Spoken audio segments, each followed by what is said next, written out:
the control freaks. They're everywhere, man. So I'm coming to you today from Salta, Argentina. I swear this place is just like Albuquerque. Same vibe, same type of people, same weather, same temperature, same color of grass. It's like I could be in Albuquerque, straight up. So, my name is Mickey Angel. I'm gonna be talking about the real story behind the Breaking Bad story. And I'm sure that it is, because Better Call Saul. Saul is the last name of the person who was my partner, who's still alive, runs a ministry just outside of Albuquerque now. Did a prison sentence for meth cooking. We've even got tram cars, just like the Albuquerque tramway over here. Crazy, absolutely crazy.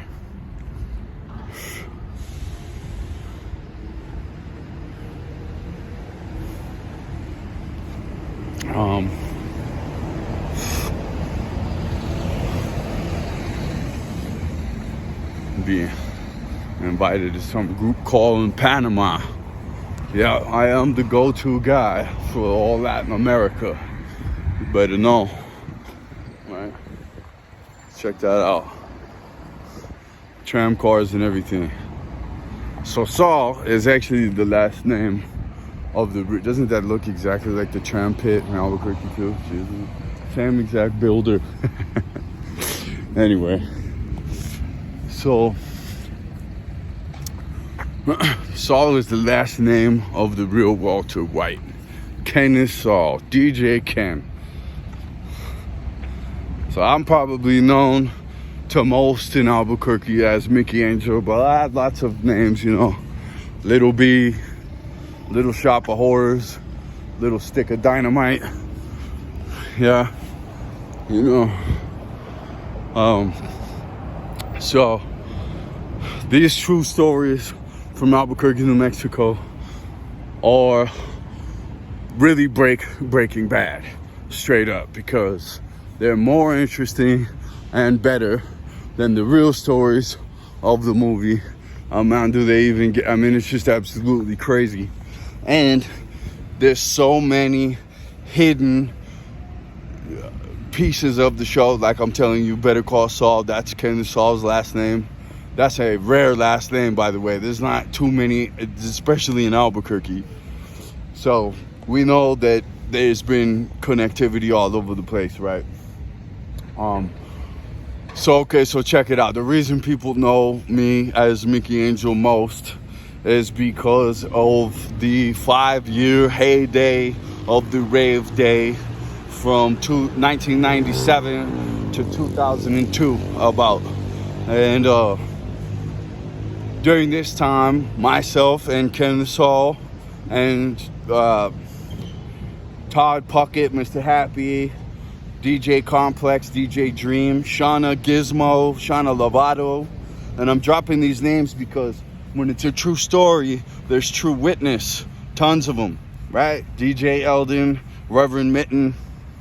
A lot of these guys are still doing the same thing today, you know, and that's cool, and that's okay. That's strength, really, you know. That's commitment, that's dedication, that's true shit. And I'm listening to all the albums from all those days back then, you know.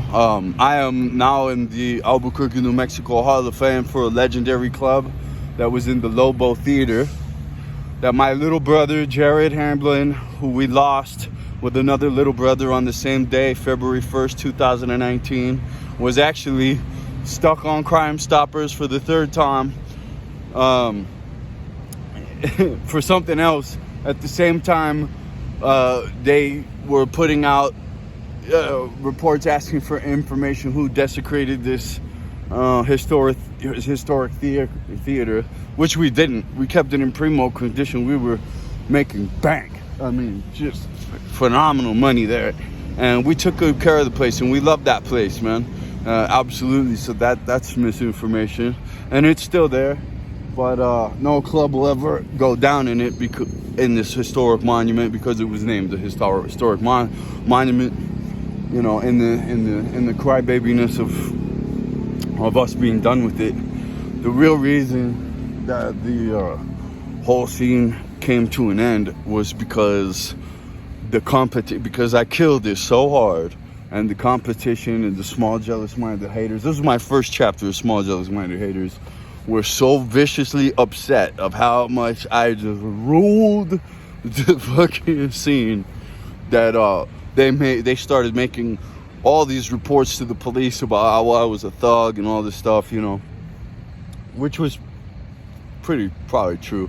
I had been moving out of that at that point. You know, my whole childhood, to just give you the backstory, I had a pig of a mother, and she would lock me up. She locked it. There was kiddie jails across New Mexico. There was the same scam happening in Philadelphia when I was flipping houses there. I think it was more closer to Pittsburgh, but in Pennsylvania when I was flipping houses there.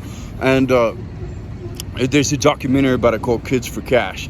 So but in New Mexico they had it even worse. Where Albuquerque, New Mexico is a special place in the land of enchantment, which is truly enchanted. It's a big Native American population, and our culture is just rooted in these ancient knowledges that are much more solid than most of the modern knowledges are, for sure, right? And okay, so we had a slew of kiddie jails all over the state. We had high crime. It's huge, super high poverty. You know what I mean? I was locked up with kids where you could not see hope in their eyes, to the point where you could tell that there hasn't been hope in the eyes of their fucking parents or their grandparents, right? Because of the mistreatment of Native Americans. And Native American land is a special land. I would run away to it for sometimes because they had cops that didn't care about what you were wanted for in the city.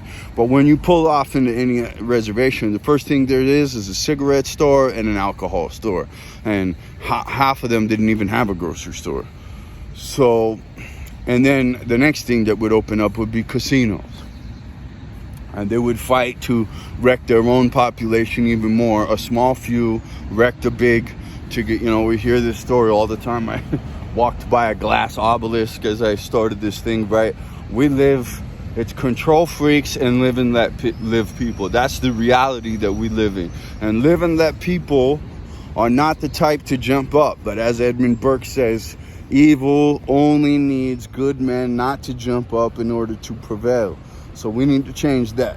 Good men need to speak out. So in these videos, I'm going to be trying to drop some wisdoms, some clarifications, some perspectives that are old school, that from the hardest town in the country.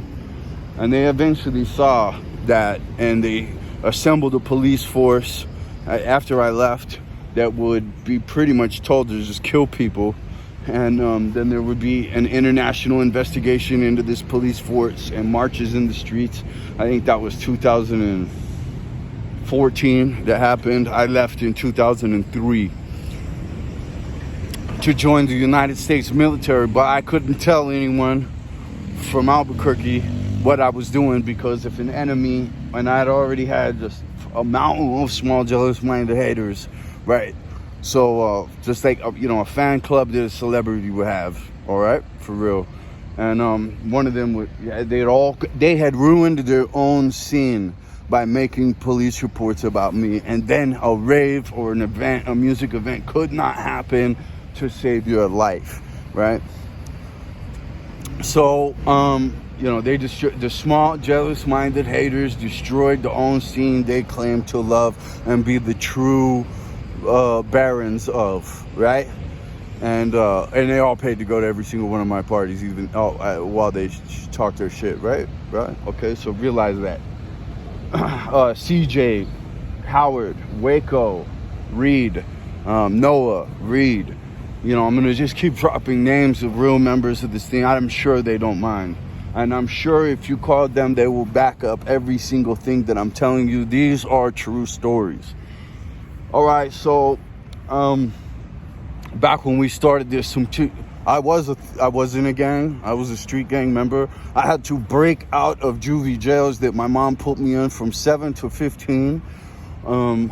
to join the gang, to have any adventure whatsoever at life. At 13, I had already traveled, probably 10 states and came back with a fake ID saying I was 16. I had been making more than my mother, even with all the free checks she was getting. She had took my father to the cleaners, cultivated a situation that was just so terrible for everybody. My dad had to just cut himself away from the whole thing. I was a nut by that time. If you stick a hyper kid in a box and fill him full of fucking drugs and he's able to break out of that box, I just did not care about my life, man. I was willing to do anything. I would throw myself into situations that most people would not survive, actually. I have had so many situations that I super believe in God. I've said a prayer before I made this video. I say a prayer every day. I am a soldier of God and goodness. I do not lie. I just tell all truths, so I'm excited to make these videos, set records straight. I have a kid. I'm not going to get too, all these people I just named know the mother. They all told me, why are you with her? You could have anyone you wanted. But the thing is I didn't know if I could trust anyone. There were so many people backstabbing each other back at that time outside of my little gang unit of 13 dudes, that were super loyal. And all these people know each other, right? I can't name those particular 13 because they wouldn't want to be named, and I respect them. Even though I learned what everyone says is true, and when I had to bounce out to South America, nobody called me, which what I would have done right away, and said, hey, dude, you need some money? What do you need? What do you need? You know what I mean? But nobody did that for me, and I did actually, on my way out, backstab 2 friends. Noah, I love you, dude, and I will make it up to you, man. Also, Mark Leishmans, I love you, man, and I will make it up to you. And I absolutely love you. And you were such a great guy and such a good businessman. And I've remembered certain tactics that you employed till this day, sir. And I love you. And any kids you have, man, let me tell you, that is one hell of a man right there. And Noah is too. And Noah was me and Noah were roommates when our child was conceived. Is no longer my child, of her own wishes, because she was brainwashed by her mother after I didn't want to be with her. And all people I named were like, don't be with her. All right, so we're moving right along. But there's a lot of disaster here. There's a lot of fucking real deal hardship here. Lots of lives lost, lots of brains on lots of walls. Heads cut off. All right, we'll talk about this. So Joey and his crew, one of my security crews I would use for smaller routine events. For my big events, I have my boys there, right? And they were making $150 a night, even if I didn't make money, because that's how sturdy and honorable I am about shit. But one of the smaller crews, they were at the Lobo Theater and 211 and some other clubs that I had, right? And man, I was about to rip off another 10 clubs. It all worked out, actually. But then my kid was on the way, and I said, oh, fuck. I can't have a kid here. That's not going to happen. So for her, I changed everything. I left my principality. And that is a perfect word in so many ways. And into the United States military, where I was honorably served and was given an accommodation by my strike group admiral in front of my entire command while deployed. So, all right, honorable discharge, all that. All right. So then, and then I built another empire after that, but we'll get into all that. So we'll talk about the head cut off real quick since I mentioned it. So booming and grooming, all of a sudden we hear Joey's head got cut off, and all his little crew, he had a little crew too, were made to watch it, and he was made an example of, right? And this is because they were fronted methamphetamines and didn't fucking pay the bill, and they got an example made of them, and that's what'll happen. But what happens when you're fucking so high on drugs is you fuck up everything. Everything in your life, everything in a child's life, everything in every life. So remember that, kiddos. No, don't do drugs. Now, everybody that I just named and everybody in the scene could tell you I didn't touch that shit. I told everybody to fucking not to touch that shit. I wasn't in the business of it. I wasn't in the fucking consumption of it. I was nothing, right? I was in the business of some weed. But no meth, no hard drugs. I was against that shit fucking so hardcore, because all the places I was locked up with, and there was 10 of them, all knocked down now, all out of service now, every single one. They were fucking feeding us cups full of pills, and some of them would fucking blood test us later if they thought that we were fucking sidelining them and breaking out too many times, because we were of clear mind of what was going on, and we weren't fucking drugged to sleep all day or fucking whatever. Crazy child abuse should have never happened, and it only happened so that fucking filthy people could get paychecks, including the parents, in this particular format. And that's why it went on so long, and that's why it's never been covered. If you look at the Kids for Cash scam in Philadelphia, Pennsylvania, you'll see it's all the parents screaming, "You ruined our lives, you know what I mean?" This one, the parents were the fucking in on it. So anyway, moving right along. So when this all started, house music, drum and bass, these were small house parties. When two kids, so I'm just this fucking thug. I mean, my living room at the time was a one-stop shop. People were coming there for AK-47s, for pistols, for Doc Marten boots, for insurance, for every freaking thing you could think of under the sun, right? Not hard drugs though. Not hard drugs though. Zero of that, you know. Unfortunately, people would even come over and get vehicles to go do robberies and pay me out fucking pennies and claim to be my best. But anyway, I still love all these guys. And I made my mistakes too, right? But there's a lot of, and I was with Tina Turbino. Tina Turbino was my soulmate until the devil started playing tricks on me. The one that I just told you that had the voodoo doll kid. So Tina Turbino was my soulmate. We had been together for 5 years. If it wasn't for her when I was 15, 16, 17, 18, 19, and 20, I would have been fucked. And my girlfriend before her,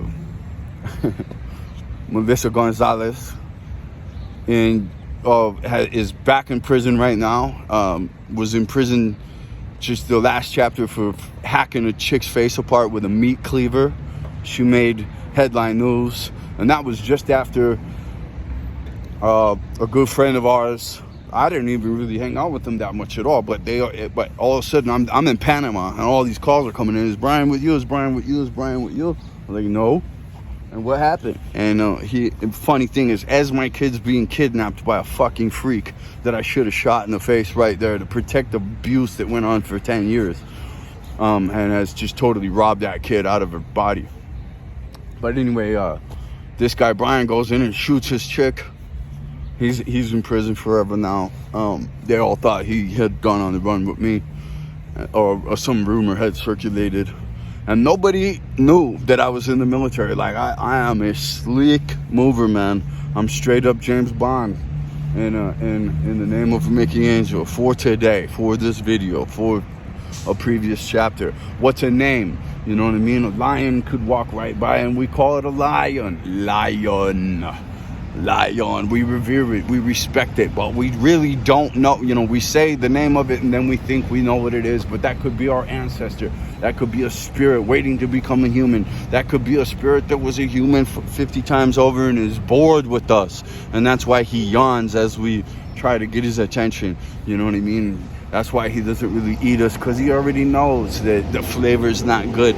And that's probably because of the dynamics of our lifestyle not being good and us being liars and then when you're a liar, you're blind to the lies that are coming in, so you're easily controlled. So if they can turn you into a liar, then the lies work on you. Now you're just a tool for the control freaks. But we're live and let live, people. And if you want to play this game out, killing the control freaks and not go to jail, go to VoodooBreaker.com and you can play a video game with my voice as the main character, killing control freaks as a live and let live person and not go into jail for it. True story. VoodooBreaker.com. So, rave scene kicking out. I think in California and some bigger cities, the rave scene was huge. Phoenix was one of them. This was at the time that Sammy the Bull Gravano and his crew and these kids, his son or whatever, were dealing with the ecstasy. And we met, what's his name? The guy who was on all the, was it Peter Tosh or something? The guy who's the biggest ecstasy dealer in the Southwest. I sat there with him one night and he was telling me about his $6 a fucking pill that he could get for us and all this shit.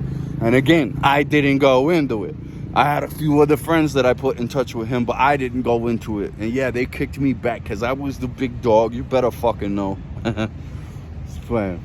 So, but yeah, I didn't really get into those things, and I told everybody, you know what I mean, look, I'm a club owner. If anybody ever fucking hears anything different, I'm gonna start really taking a hard look at you. You know what I'm saying? And you know, I've been really, you know, when you are started incarcerated at 7 and you break out and you pick up a lot of skills fast, and I'd like to donate as many of those skills as they come to me naturally throughout these stories. So these two kids, you know, I'm fucking gangbanger 5000, and these two kids bring to me this rave thing, you know, and there wasn't much of a rave scene. There had been one, and they took me to one underground party that had about 400 kids at it. So there had been a previous wave years before, but they locked that guy up. I forget his name. I'd love to name him, but I'm forgetting it right now. If you know, mention it in the comments. But yeah, he got locked up, and see, there's another guy, Brad, I forget his name. They had an underground club, and I would hang out there when I was 13. I think you went, Brad Cole. And his DJ was Sean Parker, and I think that's still a big name now. I'm not sure. But anyway, I didn't really associate with those guys because I could just kind of see that at least the Brad Cole dude was a little bit of a douchey individual from a mile away, you know. And I was real cocky, and I thought that at that time, I thought that you know, that I was king shit or whatever. And I had a small boxing career because one of my breakouts, I had ran off to the Johnny Top Beautiful gym and became obsessed with him. And he kind of took me under his wing for a small chapter there, and I picked up skills fast, and I did good. And so that was an interesting chapter. I mean, talking out in public is a skill, right? Like when you're trying, you know, just being able to do stuff and not give a fuck what anyone else thinks. It's something that we all need to endeavor into practice. If you do things or don't do things because of what's cool or because of what other people think, you will not pull off any stories like I'm telling you right now. I didn't give a fuck about my haters. I'm like, stack up, man. Go recruit some more shit. You know, and I give less of a fuck what anyone thinks now. So, but and they will talk, man. If they're unable to do something like speak at a video right here, they'll try to get your attention. They'll fucking whisper about you, all obvious and all that, you know, because they just need that external validation. Whereas you and me, after this video, we don't give a fuck about external validation. In fact, we know that the secret to doing big things is going zag when the herd is zigging, right? That's where you find the special foods, the rare experience, you know what I mean? And you separate yourself from the herd to do great things. So these kids, they come as DJ Ken Assault, and Mr. Happy at the time. They come to me and they say, hey, let's do this rave thing. Fucking, they took me to a rave with the 400 people. I'm like, all right, 220 bucks at the door. Damn, I mean, you couldn't sell this many bags. And at the time, I had 10 dudes in different neighborhoods, and all I would do is drop them weed fronts because they were so poor that they couldn't stack up the money to even get a couple ounces and break it up into bags. They would have to just get the front from me, make their little money, and pay me, and I'd come back around with the next front, and they would give me the cash off the last one, right? And so I had 10 poor guys in different zones, and I just go around dropping them off stuff, and I'm just like, hell yeah, this is a better flip all the way, you know what I mean? And it's legal. So I saw my moment to go legit. And I had been pulling James Bond moves and dodging the bullet. I was hot anytime I was on the streets because I was supposed to be locked in some fucking kiddie jail somewhere. And so now I think these guys really are. I think I was just about 18 when I was like 17 when they brought this to me. And you know, my girlfriend Tina, she was working at this strip club called the Ice House. The guy would later become my partner, Bobby McMillan, who was now locked up for running a prostitution ring. But anyway, she was working at the Ice House, and there's this fucking dildo that was always hitting on her. Knew she was with me, and there was nothing I could do because he was like the right-hand man of the fucking owner. And which was about one of the bigger versions of organized crime we had in the city at the time. And even though he was a dildo, fucking most of it, you know, very, very fucking selfish, sick individual. Had fucking surgery this is back in 97 to make himself have a fucking 12-inch dick or some shit like that. And fucking weird guy. But he made the money, man. And anyway, my girl was the fucking door girl there. She wasn't a stripper. She just took the money, and she had some good scams herself. You know, there was a coupon for $4 off entry. She would rip a bunch of them out of all the Alibi magazine. Remember that? Remember the radio stations, The Edge and Arrow? Fucking good radio stations. Anyway, and she would get all the $4, and you know, it just she was good, man. She fucking worked 3 jobs taking care of Down syndrome kids and all that, and then, you know, taking care of me. She fucking co-signed on my truck. She co-signed on a fucking gun. She really had my back, man, and I love Tina till this day. I wish we were still in contact more. Anyway, and I'm sorry, and that was the only other back. She bleeded for me to get back with her.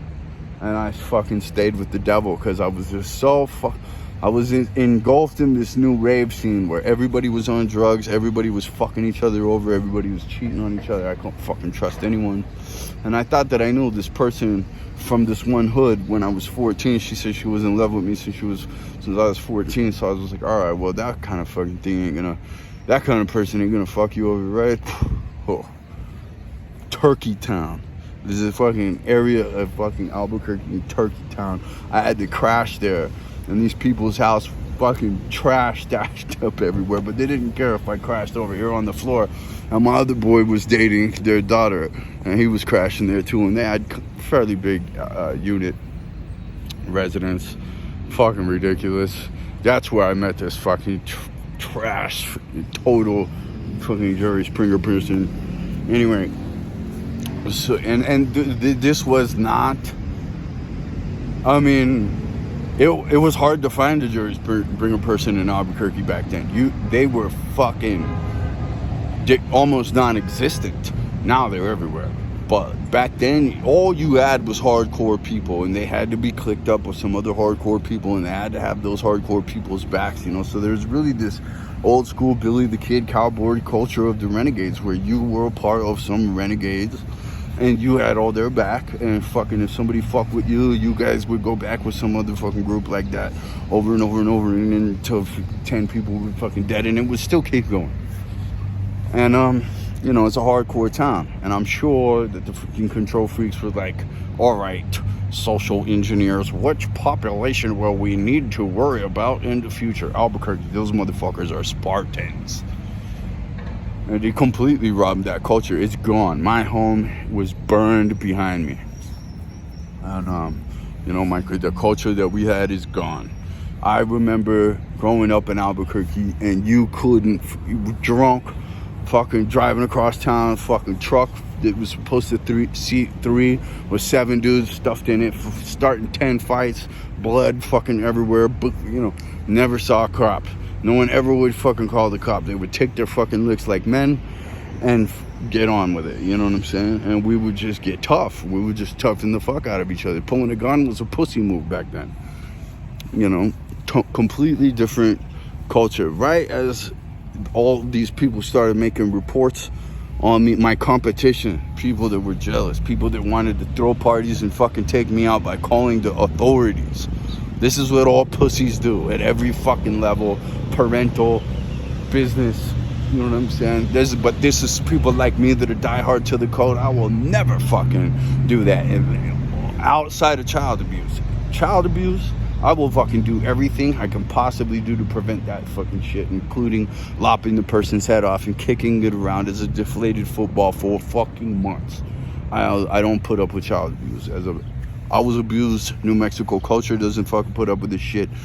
You know, you act now. You find out there's a child abuser, you fucking stick a bone crusher right through there. Right? So anyway. Yeah, so this whole scenario is like fucking bringing back vivid memories, actually.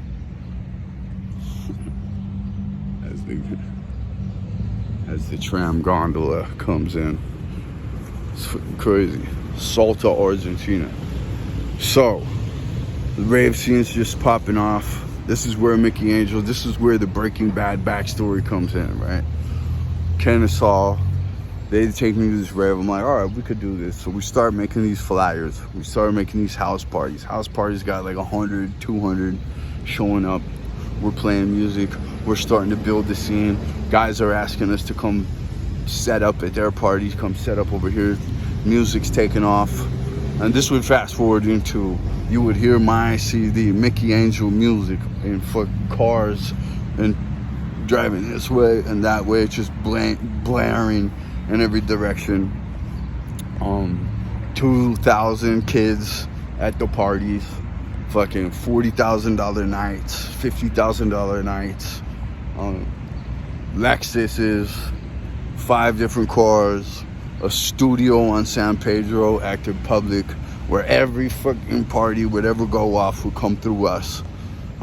Clubs would come, big other clubs in Uptown would come to us for special events, so that we would go set up our special fucking decorations and G-beam lasers. They had fucking this crazy green laser show going on.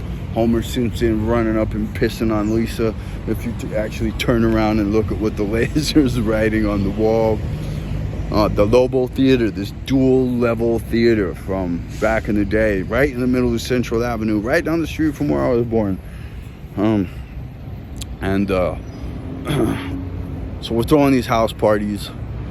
It graduates into this thing, you know, everybody's doing ecstasy. Then we're doing these rolling parties. We started making contact. Jared was working at the what's the name of that hotel? Very nice hotel. And then we got their conference room one night, and we threw this party called the Jammy Jam. Everyone's in pajamas, fucking rolling around on the grower, fucking all the whole thing, right? You know, crazy days, cool shit, great music. We had really super talented DJs. I mean, house music actually back then was killer compared to most of the stuff that's making the 20,000 parties now go off in Europe and Ibiza and all that kind of stuff. And we had all the dancers, and we had all the decorations and balloon pyramids, and just, you know, we spent the big bucks, man. We reinvested pretty much 90% of everything, because we were really in it. We were really in a place where things were so great and so awesome. Shit was just unreal. We kind of took it for granted, but kind of not. And And we were dodging bullets, man. I remember sitting in a Village Inn restaurant having a meeting. Some fucking weird person called me, some chick. She was like, hey, what are you doing? I was like, how'd you get this number? She's like, where are you? I was like, and I told her a fake location. And I called Kenny right away. He'll remember this. And I was like, dude, where are you at? And he told me. I was like, has anyone weird called you? He's like, yeah, some chick was just asking if she could come hang out or whatever, where we were. And I was just like, dude, did you tell her where you were? He's like, yeah. I was like, fucking leave. Move.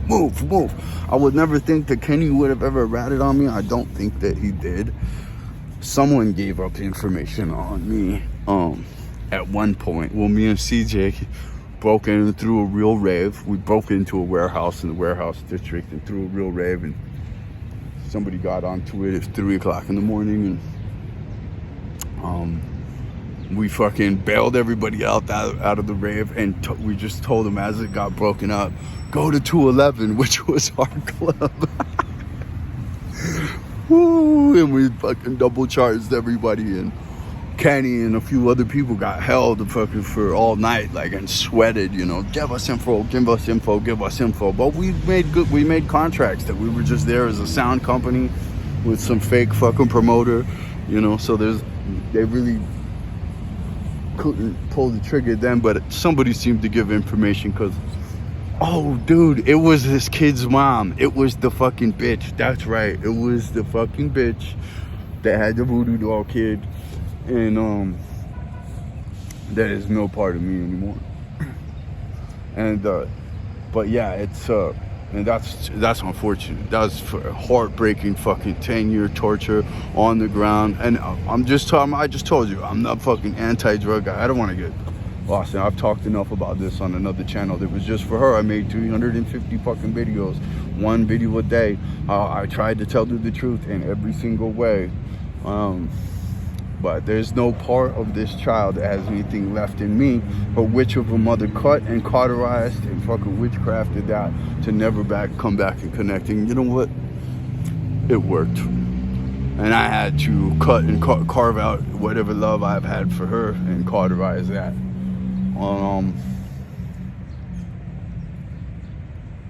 That's the fucking saddest thing I've ever seen in my life. And I've seen fucking dogs eat people's genitals, and I've seen people get fucking burned alive. I've seen some fucking shit, man. And nothing like that. That's the worst thing I've ever seen. To torture a kid and brainwash a kid and weaponize a kid just to get to me. Just because I rejected you and said you're off this rocket ride, go find another one. Fucking lame. There's nothing more pathetic fucking piece of shit than that. Anyway, so DJ Ken Saul is now a man of God just like me. Big time. So we're going, and so that one thing leads to another. You know, we built that scene from the ground up, man. We started getting popular with a diverse mix of people, and then we started renting out bigger venues, and we just grew it over about a 5-year period. And at the end of that thing, man, we were fucking titans. We were throwing the biggest shows. Someone else threw a big show, and everybody thought it was us that threw it. We should have fucking laid, and it was these gay promoters, man. We should have fucking put the chokehold on them. But I was just putting the diplomat. I was being cool. I was being the diplomatic friend and starting to work with other guys who had a lot more resources than we did for whatever reason.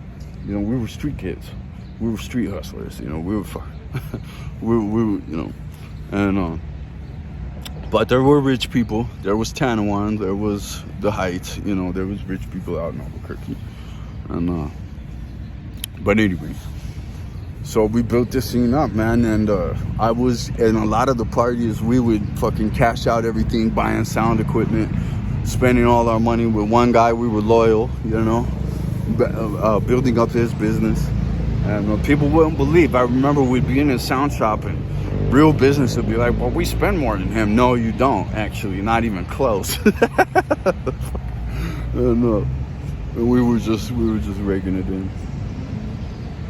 But yeah, man, it's so we built the scene up, and I just want to make this an introductory video. And I'm gonna get into the details of certain parties that went on and certain different specific things, but this is just an introduction video that I will be doing this channel of real stories. And so I just want to give a generality. So we built up this huge rave scene, tons of money. Joey's getting his head cut off. I'm getting money from Garza, this huge meth dealer, to throw more parties. Everybody around is fucking small jealous mind, trying to make false reports and calling a probation officer on me. Yeah, these fucking worms that were in the scene, they would act like my friend and kiss my ass and laugh and say, oh yeah, let's go get these guys together. And I'd feed them all the things. Yeah, let's go and let's do it. And just watch them. Oh no, I don't know. Yeah, that's what I fucking thought. And then they just go out and fucking call the cops on me and be like, this guy is a fucking serious. So anyway, yeah, and I James Bonded out of all that shit. They never got me, man. You know, outside of my mother when I was a little kid, freaking starting me into this loop that nobody ever gets out of. Most of the kids that I was locked up with as a young person are still in the system today. And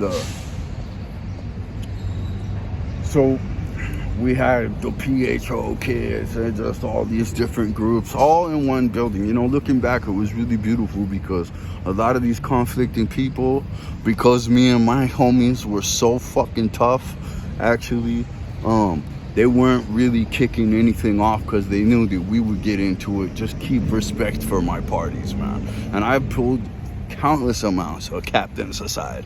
Look, you want to come here, you want to have a good time, that's good. Don't bring your fucking shit with anybody here. This is neutral zone. Don't fuck up my business, you know. And so we had all these great parties with all these great people, and some of the people put their shit to bed. Some of the people didn't. Some people had to get thumped real hard, and man, so this is another thing, you know. God saved me maybe to tell this story, I don't know, but several times so many divine interventions have gone down, like this Pulp Fiction one where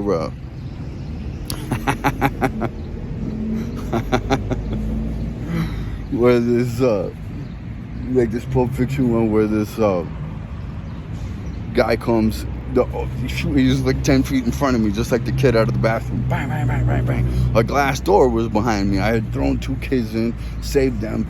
Shots go off. I'm right there. Glass door behind me falls down. Fucking, then I jump. Of course, I'm diving in. I thought for sure I'd been hit. Nope, not fucking hit. 5 shots, 7 shots, something. Dropped the door. Not one of them touched me. Thank God. Another fucking time, a bullet whizzed right in between my legs. The hole was fucking right in between my legs. Didn't get me. Another time, right by my head. I could hear the fucking bullets whizzing by my ears. Got behind the dumpster. They went through one side of the dumpster, not the other side. Which is crazy because the dumpster's not that strong. And I heard each bullet fucking ricochet back and forth inside that can when I was right on the other side of it. Bang, bang, right, the bullets hitting right where I was. But anyway, yeah, so, and that's because, you know, 4 of me and Russian and Mexico, I'll just use nicknames for them, like, stomped the living shit out of 5 dudes, and they couldn't take it, so they went and did the pussy move at that time, got the gun, and started shooting. And that wasn't the only incident. There were several of those, you know. People in Albuquerque are die hard, man. They're fucking gonna go for their gold, you know. And it was a tough cowboy town back then, you know. Now it's just another pussy place, but unfortunately, maybe not. Maybe there's some still hard in there, but they're really just singing and rapping or whatever about an old culture that's not that they can't really exist too well anymore, you know, because of the unfortunate bureaucracy. And listen, there was way less crime back in my era than there is now, and the crime's worse. Now it's fucking rampant child abuse, rampant, court sponsored and not. And the court-sponsored one is the worst one, by the way, guys, because it goes on for so long, and it's spiritual molestation, not physical, spiritual, which is way worse. So I just, I really fucking cry every day about what's happened to Albuquerque and everything that I've seen from a long distance. And it's another thing where I've had to just cut out all love, but I definitely want to tell the truth on it all. And I do this mostly for one person in case they ever want to see it and see the true story. All right, so we're building this scene up, and there's so many beautiful moments, so many great parties. I mean, this was one of the best times of my life, and I would love to see all these people again. You have to come down here, and I would love to throw another party again. They have to be down here, which is way better. I mean, this is like Albuquerque was at that time. And that's one of the most probably significantly powerful messages that I can deliver in this little introductory video here. Character is king, guys. You gotta really be strong and disciplined and have daily habits that build that in order to tell the truth at 40-some year old about this fantasy era that #1 TV shows have been made on and all this other type of stuff. And so let me get down to one detailed story, and then I'll wait till the next one, and leave me in comments about how I can articulate this better or make this better. But we'll go ahead and tell the story of, let's pick a good one. We'll tell the story of Detective Barney McGinsley. So, corrupt fucking detective. Chasing me all over town. Ends up arresting me for nothing at 5 o'clock in the morning. Throws me in the hole. Couldn't even set bail for, did one of these corrupt things. Couldn't really even set bail for me. Didn't know what I was charged with. Finally let me out 4 days later. And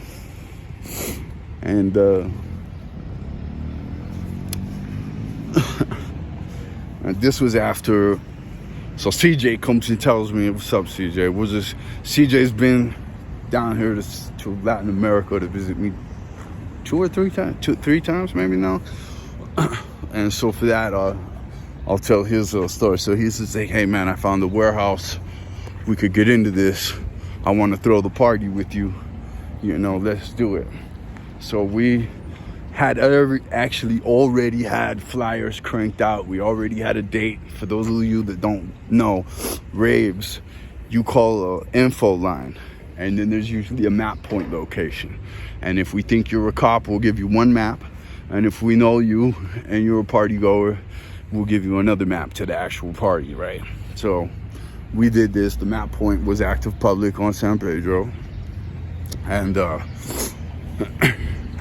I was at that party for like 5 minutes, played a small set, and got back to the map point. I also had a club running 211 that night. And so what happens is, at some point, right, somebody's like, fuck, these guys there's a party going on in my fucking warehouse. Cops show up. As kids are fleeing, DJ Dream's fucking windshield gets broken on this Lexus sports car he had. Talk about kids with more resources. Anyway, his dad was some kind of rich. But so he shows up to 211 all fucking pissed. He's like, you gotta pay for my windshield, man. I know you made a killing on that fucking party. You gotta pay. The cops held me for fucking hours. I didn't say shit. No one said shit. Kenny and all them stuck to no one said anything. We stuck to we stuck on the contract. We didn't fucking, All right. And, so I give them $600 for the windshield. This is in the VIP section upstairs at the 211 Club on Central Avenue. And okay, so And I'm sitting there with this cat, fucking Adam, this fat freak. And yeah, Dream comes in all freaking. Party goes, I don't know, till 10 o'clock in the morning. People were just invigorated by being busted in one place and having guys tell them to fucking hit another place. We're just gonna move the party, right? And that was just incredible. So people showed up to 211 just running in there, fucking invigorated. No care for the double charge. Loving what was going on, loving the crew that just bulldozed through. That was the Good Time Society, right? GTS. Yeah, I can't remember who was playing on that chord that night, but we had several DJs. You know, that was a real rave. That's one of only the real traditional breaking raves that has ever gone down in Albuquerque, New Mexico. And well, at 15 minutes, and I'd like to the people that I've named in this video and more people, I'm totally inviting you. We can do group chat calls, talk about the memories of the age, all right, and all this.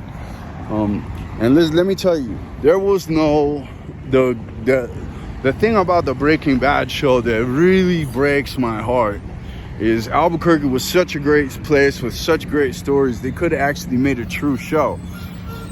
The culture that's displayed in Breaking Bad doesn't exist. Albuquerque is the location of the International Balloon Festival. It is the location of gathering the nation's powwows. People from here, Argentina, people from Canada go there once a year for the largest Native American powwow ever. We have the Fiery Foods Festival, one of the largest spicy foods events. You know, none of this stuff, Billy the Kid, all this kind of crazy history, none of this stuff was put in that show. So I'm looking at my city with all these characters that would really never be there, and I'm just like, damn, this is cultural fuckover right here. And it was at the same time as that police fuckover, and it was the same time of all this stuff. There was a conglomerate, and now if you look at what Albuquerque is, it is nothing like what it used to be. And everyone's like, oh, tourism, all this stuff, man. Albuquerque was the best fucking place in the damn world, almost, as far as culture goes. And we called it the land, on the license plate it says Land of Enchantment, but we call it Land of Entrapment because you can't fucking go anywhere because everybody's so full of shit and fake everywhere else that you just want to go back home. So it was a real culture. It had some real cowboy culture that preserved itself, just like the steaks down here in Argentina when the rest of the fucking agriculture is chopped to shit. Anyway, I got tons of calls coming in. The sun's breaking and I know my boy here wants to go on a run in the sun, and you should do the same. Stay healthy, eat good food, don't listen to the liars, and know that the most of them, the worst ones, are at the top of governments, all right? And they'll come after the tough guys in big numbers of pussies, using other tough guys that they can fool as tools to do it. Love you. Talk to you on the next one.